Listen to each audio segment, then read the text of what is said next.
주목할 만한 취업 뉴스를 전해드리는 취업의 뉴스 시간입니다. 네, 오늘 세 분 함께 하겠습니다. 한국경제TV 박준식, 정봉구 기자, 그리고 이지연 뉴스캐스터입니다. 어서 오세요. 네, 반갑습니다. 네, 반갑습니다. 자, 오늘 첫 소식은 어떤 소식부터 시작할까요?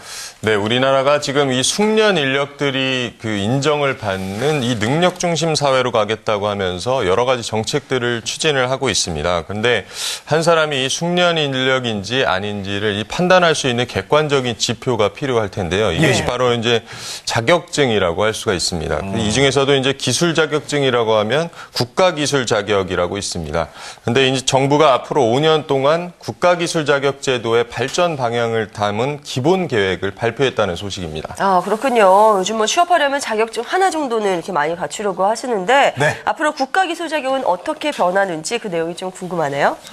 예, 다시 한번 설명을 드리면 어제였죠. 27일 날 국가 자격 기술 자격 정책 심의위원회가 열렸습니다. 이 자리에서는 내년부터 이제 2017년도까지의 5개년 동안의 이제 기술 자격증에 관련된 정책에 대한 기본 방향을 잡았는데요. 일단은 앞으로 5년 동안은 크게 세 가지 방향으로 이제 자격증 제도가 운영이 되게 됩니다. 일단은 현장 맞춤의 우수 기술 인재 배출과 그다음에 열린 고용, 사회 통합 및 평생 능력 개발 촉진, 그리고 자격 제도 운영 선진화 등 이 큰 세 가지 목표를 위해서 모두 한 20개 정도의 이제 실무적인 이제 세부 방안들이 추진되게 됩니다. 과연 어떤 식으로 이제 정책이 바뀌고 어떤 식으로 이제 하겠다는 건지 이채필 고용노동부 장관의 인터뷰 내용을 직접 들어보도록 하겠습니다. 네. 최근에 열린 고용이 확산되는 등등에서 학력보다는 능력이 그야말로 중심이 되는 사회로 전환이 이루어져 가고 있습니다. 이에 따라서 각각 개인의 직무 능력을 객관적으로 평가해서 인정해주는 자격의 중요성은 더욱더 커지고 있습니다. 새로운 성장 산업이 개도되고 기술의 유무복합화 또 기술 주기 단축으로 인해서 산업 구조와 노동시장의 숙련 수요가 많이 근본적으로 바뀌고 있습니다. 따라서 국가기술 자격 제도도 현장에 맞게 운영되도록 지속적으로 네, 이제 제도 개편을 추진하겠다고 말씀을 하셨는데 구체적인 방안을 좀 알 수 있을까요? 네, 일단 뭐 구체적으로 좀 주요 변화를 살펴보면요. 일단 우선 지금은 이제 시험이 대부분 자격증 시험이 그렇지만 검정을 통해서 그러니까 시험을 통해서 자격증 취득이 가능한 상태입니다. 앞으로는 이제 이게 좀 변하게 되는데요. 앞으로 471개 직종의 국가 직무 능력 표준이라는 것을 2015년까지 개발을 해서요. 이 국가 직무 능력 표준에 따라서 편성된 교육 과정이나 이런 훈련 과정을 이수를 하면 별도의 시험 없이 바로 자격증을 이제 발급을 하는 과정 이수형 자격 제도가 도입이 됩니다. 그렇군요. 시험 없이 자격증을 준다면 정말로 파격적이라는 생각이 드는데요. 또 어떤 내용들이 있을까요? 네, 그리고 뭐 일부 이제 자격 시험 종류 가운데서는 학력으로 응시 자격을 이제 제한하고 있는 종목도 있습니다. 최근에 이제 고졸 채용과 같은 이런 열린 고용이 확산되는 분위기에서 좀 맞지 않는다 하는 부분인데요. 이 응시 자격 제한도 이제 단계적으로 해소를 한다는 방침이고요. 또 자격증이라는 게 사실 이제 한 나라의 그 산업의 그 기술을 보여주는 바로미터라고 할 수도 있습니다. 지금 이제 필요로 하는 종목을 계속해서 이제 산업계에서 필요로 하는 종목을 신설을 해야 하는데 요즘에 이 산업의 변화가 대단히 빠르기 때문에 그 새로운 종목을 개발하는 그 개발 기간을 지금의 6개월에서 3개월로 단축한다는 그 항목도 포함이 됐고요. 이 밖에도 고숙련 인력의 수요가 점차 이제 커지고 있는 상황인데요. 이런 산업 수요에 맞춰서 기사나 기술사, 뭐 기능장과 같이 이제 숙련 정도를 자격증만으로도 이제 파악할 수 있도록 이런 등급의 자격을 이제 분야별로 세분화하기로 했습니다. 또 이제 최근에 고용부가 발표하기도 했던 내용인데 기초생활수급자에게 이제 자격 검정 시험의 수수료를 면제해주는 방안도 이제 추진이 됩니다. 네, 알겠습니다. 자, 쭉 들어보니까요. 그동안 우리가 다뤘던 내용들이 많이 있어요. 그리고 이 국가기술 자격제도에 이제 다 스며들어가 있는 그런 내용인 것 같은데 어때요? 예, 정부가 매번 강조를 하고 있습니다. 숙련 인력들, 특히 숙련 기술인들을 우대하는 사회를 만들겠다. 그렇게 되기 위해서는 이런 부분들을 통해서 열린 채용이라든지 아니면은 어떤 학벌보다는 능력 중심의 사회를 이제 실현하는 그런 과정에 있어서 이 국가 자격제도가 상당히 좀 일조를 하겠다라는 그런 의지를 담고 있습니다. 근데 좀 아쉬운 부분들이 있습니다. 아까 좀 전에 그 CG에서 봤었지만은 일부 자격증 같은 경우에는 자격증 취득 기간이 6개월에서 3개월로 절반 정도 단축이 됩니다. 지금도 학원 과정을 보면은요, 숙성 과정들이 있습니다. 단기간에 자격증을 따게 해주겠다. 그러다 보니까 야, 자격증을 갖고 있어봤자 무슨 의미가 있느냐? 자격증 뭐 대충 돈만 내고 조금 학원 다니면 되는 거 아니냐? 물론 일부에 이렇게 우려가 있기도 하지만요. 이런 부분을 보완해서 숙련 기술인들이 단순히 자격증 하나만을 따서 되는 게 아니고 A부터 Z까지 순차적인 어떤 그런 과정을 밟아가면서 그런 인생 역정을 이게 추적해가면서 이제 관리하겠다는 그런 의지를 담고 있기 때문에 이런 계획들이 앞으로 더 많이 보완 발전되면은 정말 좋은 자격증 제도의 기본이 될 것으로 이렇게 기대가 되고 있습니다. 예, 잘 들었습니다. 첫 소식 함께 하셨고요. 네. 이제 두 번째 내용 알아보겠습니다. 여전히 우리나라를 바라보는 세계의 시선이 좋지 않다. 뭐 그런 기사들이 요즘 종종 나오고 있는 것 같더라고요. 네, 특히 정치적인 면에서는 많이 발전했지만은 경제적인 부분에 있어가지고는 아직도 우려의 시선이 남아있는 것 같습니다. OECD 경제협력개발기구가 올해하고 내년에 우리나라 경제성장치를 다시 확정해서 발표를 했습니다. 올해는 2.2% 성장할 것으로 예상했고요. 내년도에는 올해보다 더 높아진 3.1%의 성장률을 예상을 했습니다. 네. 아니 그러면 저 경제 성장률이 높아지면 기업들도 더 좋아지고 일자리도 늘어나고 또 좋은 거 아닐까요? 그렇죠. 올해 2.2%에서 나온 내년도에 3.1%면은 0.9%포인트 높아지니까 네. 아, 내년 되면 우리나라 잘 살게 되는 거 아니냐. 예. 그렇게 단순 숫자로 보면 볼 수 있지만은 그렇게 볼 수가 없는 게요. 이 OECD에서 내놓은 이 전망치가 올 5월 달 거보다 내려갔다는 점에 좀 문제가 있습니다. 예를 들면은 5월 달에 같은 경우에는 5월 달보다 지금 내놓은 전망치가 올해 전망치 같은 경우에는 1.1%포인트 낮춘 거고요. 내년 같은 경우에는 0.9%포인트 낮춘 겁니다. 예. 결국 5월 달에는 OECD가 내년에는 우리나라가 한 4%의 경제 성장을 이룰 것이다 예상했는데 6개월이 지난 11월 달에는 아니다. 3.1%로 하향 조정을 해야 되겠다라고 확정해서 발표를 했습니다. 네. 그만큼 세계 경제 여건이 별로 좋지 않고요. 그에 따라서 우리나라도 여전히 불안한 부분들이 많이 있다는 겁니다. 최근에 중국에도 지금 지도층 바뀌었죠. 우리나라 중국 영향 상당히 많이 받습니다.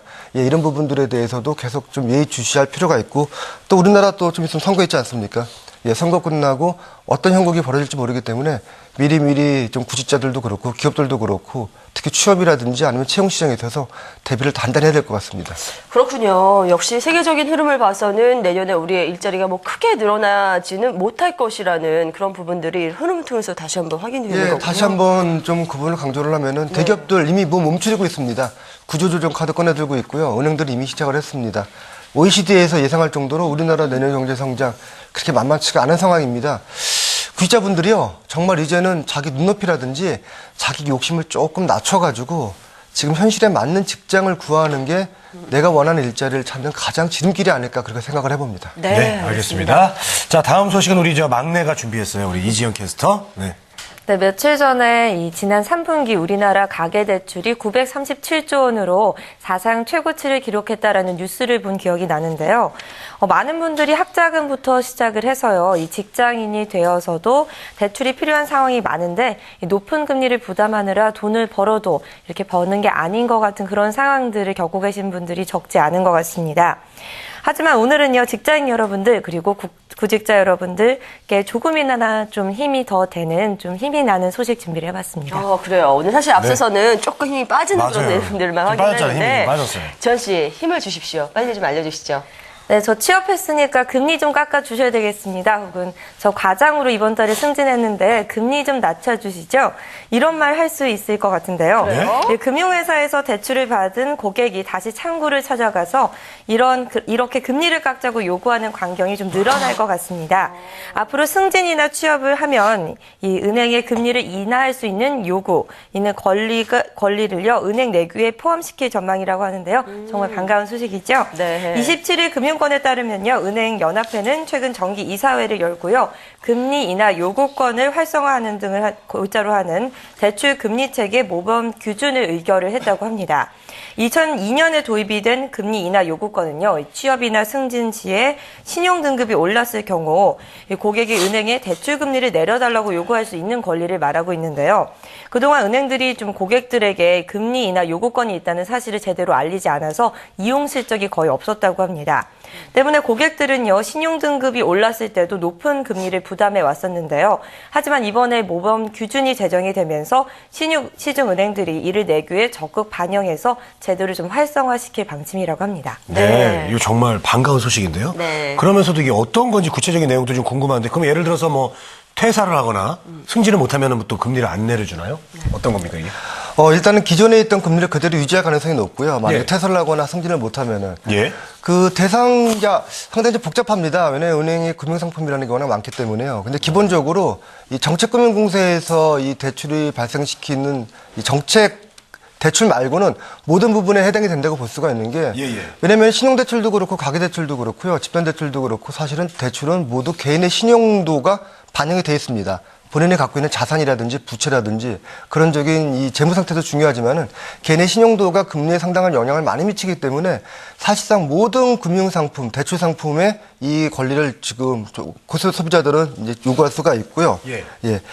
구체적으로 어떤 경우에 가능하느냐, 뭐 취업, 승진, 소득 증가, 신용 등급 개선, 그리고 조금 전에 저희가 그 자격증 얘기했지만은 전문 자격증을 취득했을 때도 금리 인하권을 요구할 수가 있습니다. 그리고 우수 고객으로 선정이 되든지 아니면은 참 드문 일이지만은 재산이 증가했었을 경우에는 금리 인하권을 요구할 수가 있습니다. 금리 인하권을 과연 그러면은 무턱대고 가서 요구하느냐? 그럴 수는 없고요. 보통 보면은 대출금리 이자 납부금액이라든지 아니면은 이 상환 만기일이 있는데 이때 맞춰가지고 진행을 하면 되고요. 특히 은행 창구에 가서 직접 문의를 해볼 수가 있습니다. 예, 내가 대출 인하권을 요구할 수 있는지 조건이 되는지 물어보면은 바로 안내를 해준다 그러니까요. 꼭 적극적으로 한번 직접 방문해 보는 것도 예, 금리 아끼는 좋은 방법이 될 것 같습니다. 네, 이 제도 앞으로 정말 잘 활용해 보면 좋을 것 같다는 생각이 드네요.